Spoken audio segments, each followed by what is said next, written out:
What's up, everybody? I am your host, Chris Hampton, and welcome to episode 7 of the Power Company Climbing Podcast, brought to you by PowerCompanyClimbing.com. This thing's official, 7 episodes. That means we're doing it. We're going forward. It's no longer just a thing we might try and see what happens. So, yeah, it's official. But first things first, we have some open spots in our mobile app training. Nate actually is taking on some more clients. He's got some open spots. So if you guys want to get your summer training going and get ready for the fall, feel free to go over to PowerCompanyClimbing.com and hit the contact button. Shoot me a message. Let me know who you are, what you're looking to do, and we will get you set up if it's something that we think we can help you with. So yeah, hit us up. Also, last time I talked to you, we were headed out. Actually, I was headed out to Joshua Tree, or actually I was headed to Vegas, and that didn't work out. It was the second wettest spring Vegas has seen in recorded history. So we bailed to Joshua Tree pretty quickly and just climbed some granite cracks, which was a ton of fun. I hadn't been there in a long time and really enjoyed it. Granite's a little harder than sandstone for me, obviously, because I've spent a lot more time on sandstone. So it was great to get to hone those skills a little bit. And actually we get into that a little in this conversation with Carlo Traversi. However, a couple of more things. Nate and I recently went to Akron, Ohio to the Rock Mill to do a workshop, which we felt really good about. We felt like it was really successful. So big thanks to the Rock Mill. Those guys have got an incredible community there. We really enjoyed the atmosphere in the gym, and the gym is really top-notch. So if you're ever in Akron, check out the Rock Mill. Also, a huge thanks to the New River Alliance of Climbers for having me out to an event that they were having at the American Alpine Club campground. They invited me to present something. I love those guys. They just trusted me with whatever it was I was going to present. And I put together a slideshow and talk and performance of sorts, sort of a multimedia thing that I'm calling Float When Falling Is Not an Option. That's just really based on my life evolving around the word float. And if you're interested, I'll be at the International Climbers Fest. I'm giving that same presentation on the Wednesday that starts the festival. And that's in Lander, Wyoming, July 13th through 16th. You can find info at climbersfestival.org. I'll also be doing the art walk. I'll have some of my art pieces there for sale. And I'll be doing a clinic on learning how to climb with and develop power. So yeah, check those guys out too, climbersfestival.org. And this trip to Lander is going to be a little different. I just recently worked my final day at my former career of 17 years painting murals, and we're gearing up to move to Lander. And this next year is just going to be mostly a travel year, so it's going to be all Power Company and traveling and doing workshops and climbing around the country, and I'm pretty damned excited. So hopefully I see you guys out there somewhere, either in Lander or somewhere around the country at our workshops, which I'll be announcing later so that you know where you can find Nate and I and check us out. On to this episode. I'm talking with Carlo Traversi, and if you have not listened to episode 1, Carlo was our first guest, and he had some really great insight into climbing with momentum, going big. Carlo's not a big guy, but he climbs big. So, and he has a really great way of putting that into words that you can understand and into concepts that you can really grasp. So, you should definitely go back and listen to episode 1. And while you're at it, you should listen to 2 through 6 as well. Why not? Today, what I'm talking about with Carlo is a concept he calls folding the sport back back over on itself. And I'll let him explain that to you. But let's just suffice it to say that Carlo is not just a one-trick pony. He's not just a boulderer, how a lot of us see him. He's been sport climbing national champion. He's climbed 14-plus sport routes, hard trad, hard ascents in the Alpine. He actually even on-sighted the Free Blast after a year and a half or so of climbing, which he mentions to me in the interview, and I'm telling you way too much, so I'm just going to let Carlo take it from here.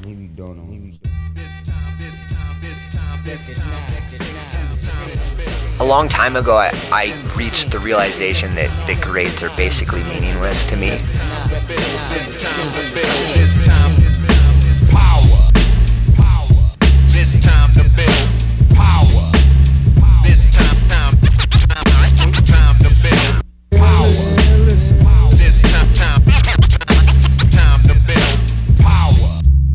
Actually, Kevin Jorgensen and I went to high school together. We were at the same high school, yeah. No kidding. Yeah, Are you both the same age? Did you know no, each other in high school? Yeah, we knew each other in high school, but he was like 3 or 4 years older than me. So he graduated like when I just basically started. So, but yeah, we knew each other well because our gym was really small. We all climbed at the same gym. So, but yeah, I grew up climbing with Kevin. So cool. Yeah. So what I want to talk to you about, basically, you've been kind of on this path that I really admire amongst climbers who are kind of at the top of their game in their respective niches of climbing, you know, and most people know you as a boulderer, even though you've been national sport climbing champion, you've climbed hard sport routes, you've climbed hard trad routes.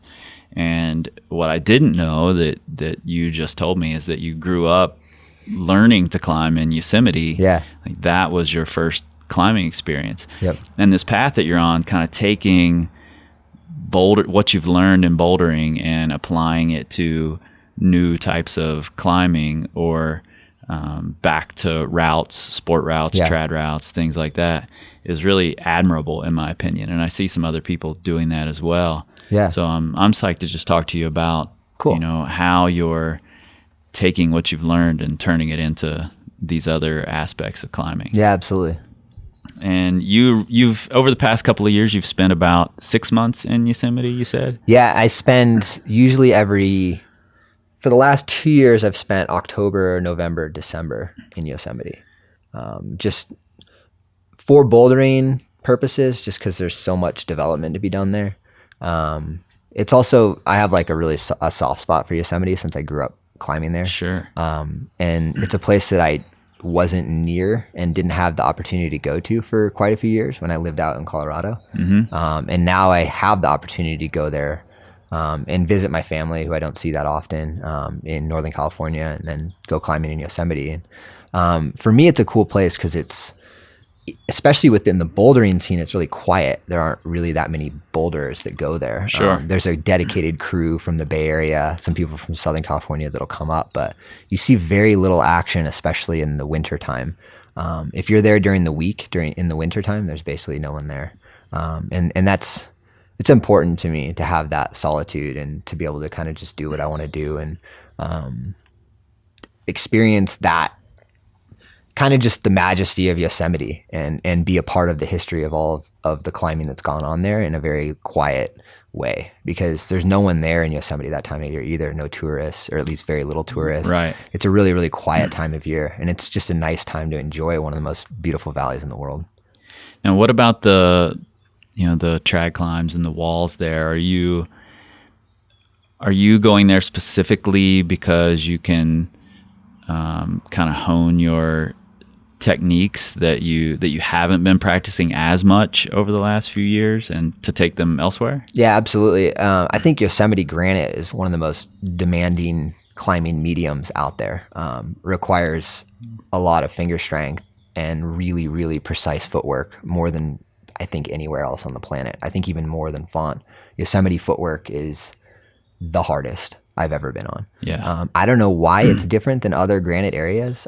Maybe it's just the way that the valley formed or the way the granite is there, but it is by far the most demanding for footwork. And that's always something that I felt was extremely important for myself and my own progression in climbing and being a better, potentially big wall climber, or better at long traditional routes, and just better at just being a good rock climber, was to learn the Yosemite style and master the Yosemite style.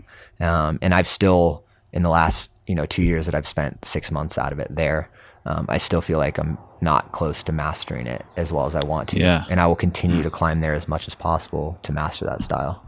And do you think that, I know we talked a little bit about this over breakfast today, but do you see the future of difficult climbing for the sport in general going kind of the same direction that you're starting to head as well? Yeah, I think that bouldering is going to tap out. And I think it kind of has, whether people were willing to accept it or not.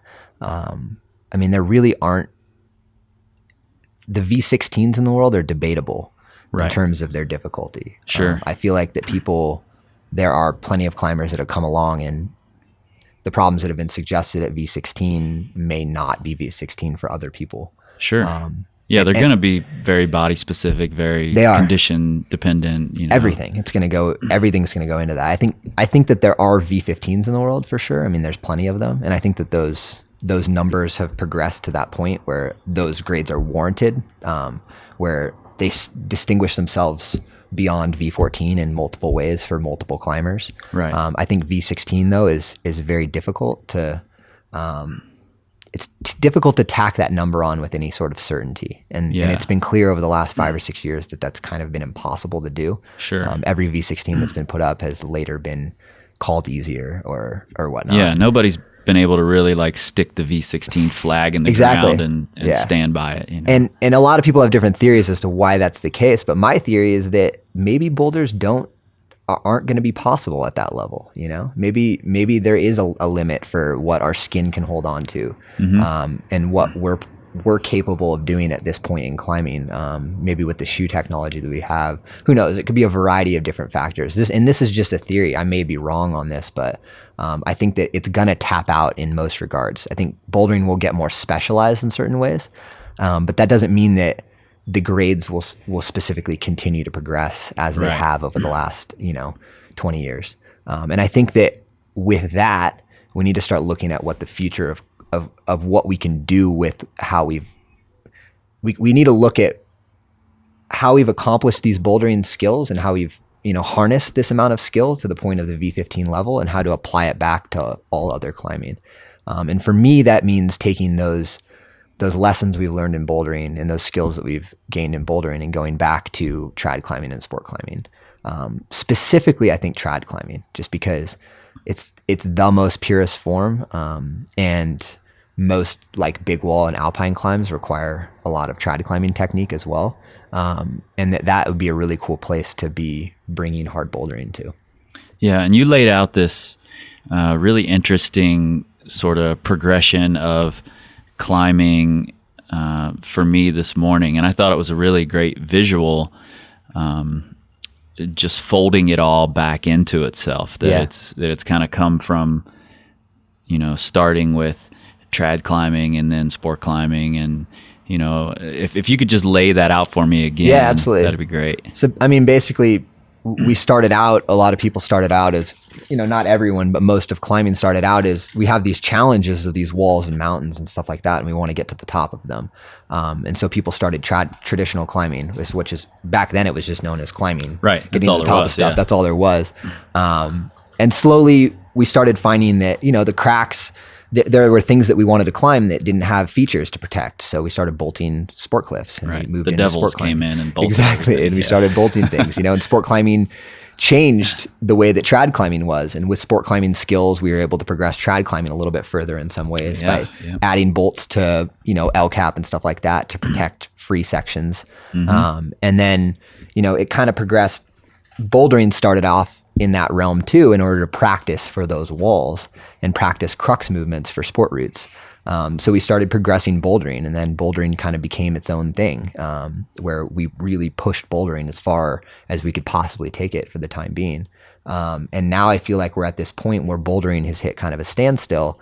But still the hardest actual moves on a trad route or on the hardest trad routes or the hardest sport climbs still are only, maybe in the V13 range, and they're not nearly as hard as what people have accomplished bouldering. Right. So I think it's time to take that bouldering skills that we have and just fold it back over and apply it back to traditional climbing and sport climbing to progress those realms.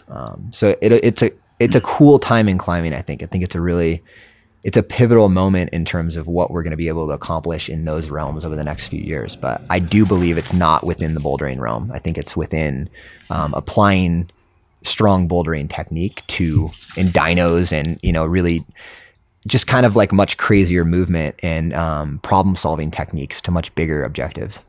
Yeah, that's really cool. And that's a great way to look at it. When you go back to, when you start folding these things over and you go back to Yosemite and you get on a 513 crack where the hardest moves are, the V grades are pretty small compared to what you're used to doing. Is there some frustration in having to build back through any grades, or is that something you relish the challenge of? And just how do you deal with that? Yeah, I guess a long time ago, I reached the realization that grades are basically meaningless to me. Yeah. I spent a lot of time trying to prove that within the bouldering realm by downgrading and upgrading things that I felt were different. And a lot of people know me as someone that loves to downgrade and for me, it was more of like a game, just because I think grades are a game. They're not real. They offer nothing to the experience outside of, an ego boost to some people. And I think that they're wrong in most cases. They don't, they're just not real. And I've always said they're a nice suggestion. Exactly. And it's always been funny to me when I downgrade stuff because people get so worked up about it. But it's the reason why I spent time doing that and making a point of downgrading certain things is because I just wanted to prove that it's all meaningless. It had nothing to do with me in terms of like ego stroking, being like, oh, this is easier for me. Like, you guys all suck or something like that. It was never like that for me. I never wanted to the point it's just like, well, these people thought it was hard. I found a different solution. It feels easier for me to do it this way than other problems that I've done. So I think the grade's that. Whereas other climbs, it was funny because for so many years, people gave me crap for downgrading things. And then I went and upgraded Spectre to V14 for me when I did that. Right. And I thought that thing was, for me, felt harder than most V14s that I'd ever climbed, personally. And then people got angry at me for upgrading it, thinking like, why does Carlo think he deserves V14 for it when everyone else thinks it's V13? It's like, well, you know what? It's because none of this is real. This attaching a number to an experience on a climb is just completely ridiculous. Right. It's a suggestion for what you can expect the difficulty to be, but that doesn't mean that that's how it's going to be. Yeah. So, But yeah, carrying on for grades, I guess I've always had that perspective, at least for the last, 3 or 4 years. So you just take the challenge as it is. Exactly. I've gotten booted by 510 offwidth in the valley, on many occasions. And I just accept that that is a specific challenge that I am not good at and I want to get better at it, and whether it's 510 or 514, each individual experience is going to offer a new challenge, and there's no point in getting attached or feeling hurt by the number involved in any direction. I think it's great that you say that, because a lot of the younger, less experienced climbers, see what's put out there in the media, and they see you as a boulder, and then if they really closely follow you, they know that you've done some sport climbing. But nowhere out there are people talking about how Carlo Traversi fails on 510 offwidth, and so I think it's important for those younger climbers to see that you have to build up this big bag of tricks for climbing in general, and the bigger your bag of tricks, the better you're going to be at it. Exactly. And there's no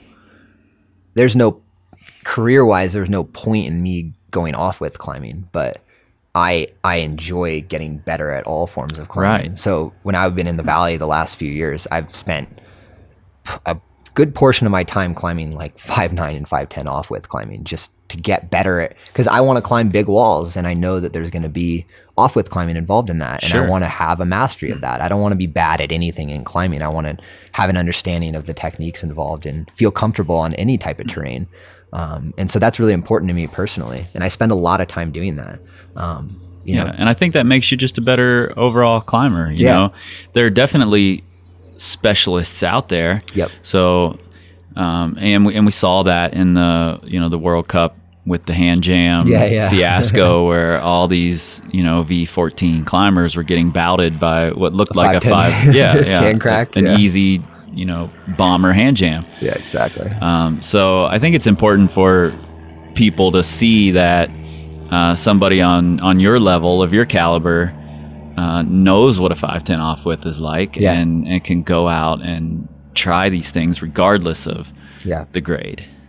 Because there are too many specialists out there as it is. And like you say, I think the sport's gonna have a hard time progressing if everyone just specializes in one thing. Exactly. And I think the specialization is cool, but I think it's good for people to focus on that specialization, but also have the perspective that isn't the most important thing in climbing, is to necessarily be specialized. I think some people are really, really good at what they do, but I think that they should try and find ways to apply that specialization into other forms of climbing in order to keep things progressing in a good way. Yeah, and here's just a totally kind of off the wall question for you. We've recently seen Emily Harrington freed El Cap, and obviously Kevin and Tommy on the Dawn Wall. And, it was kind of everyone expected it from Tommy. Yeah. You can sort of expect it from Emily because she's been doing all this alpine climbing and mountaineering, and, she's definitely been pushing herself into new realms. Yeah. And that doesn't take away from how amazing her accomplishment is. Yeah, absolutely. Kevin was someone we knew as a boulderer. Yeah. And then he became this, Dawn Wall conquering big wall climber. And is that somewhere you want to head? Yeah, absolutely. Climbing bigger stuff, and are we gonna see Carlo Traversi, freeing El Cap? I think, absolutely. I think freeing El Cap is a huge goal of mine, just a lifetime goal, and not just one route. I'd like to free a lot of routes on El Cap. Very cool. If I go after something like that, I don't really like to do like one-off things. Right. If I'm committed to doing something, like I want to master it. So, I've been trying to hone, obviously, like off-width technique and other crack climbing techniques, just in more single pitch stuff in the valley. I've done a little bit of wall stuff, but not a ton. But I think, for the future, you're going to be seeing me on a lot more walls.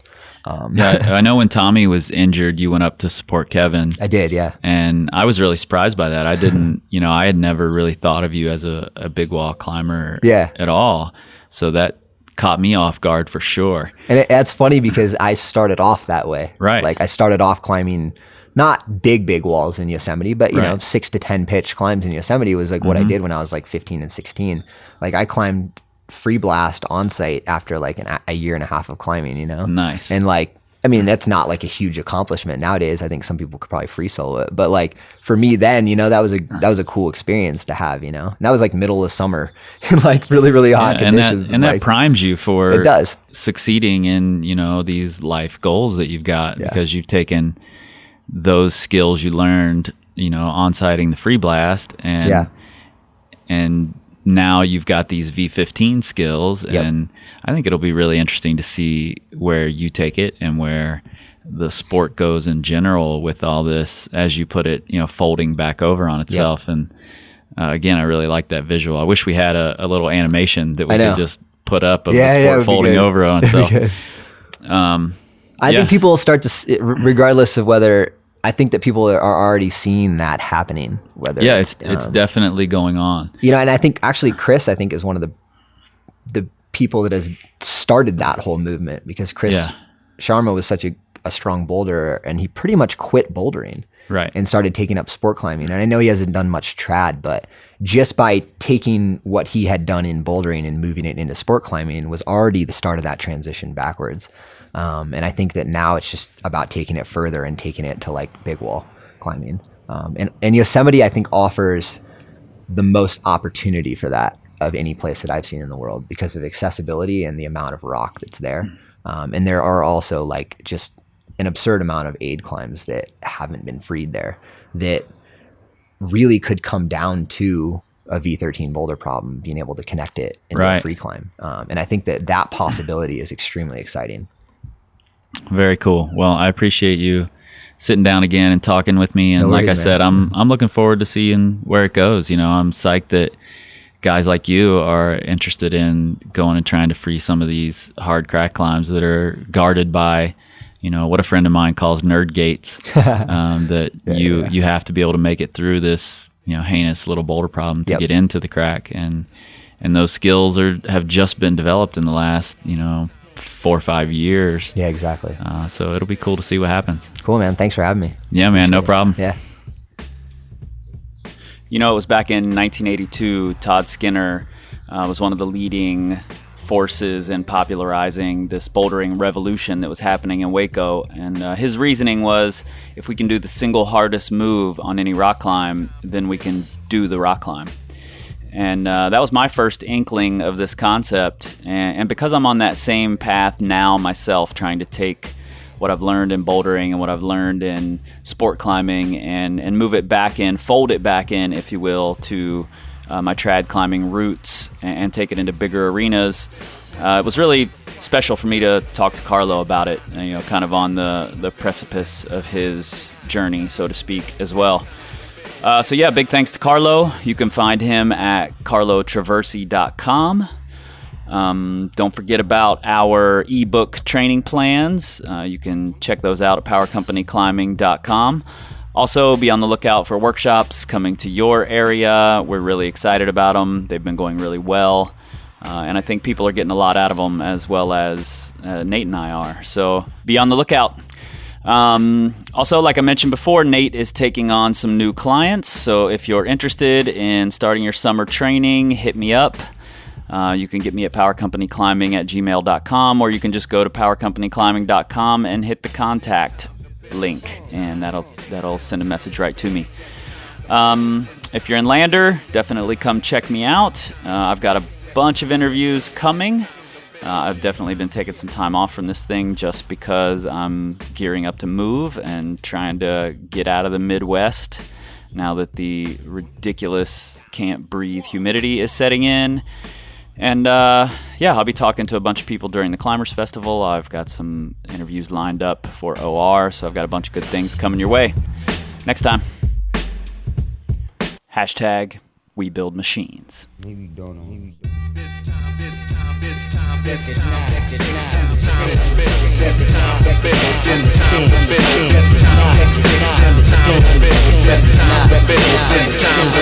It's time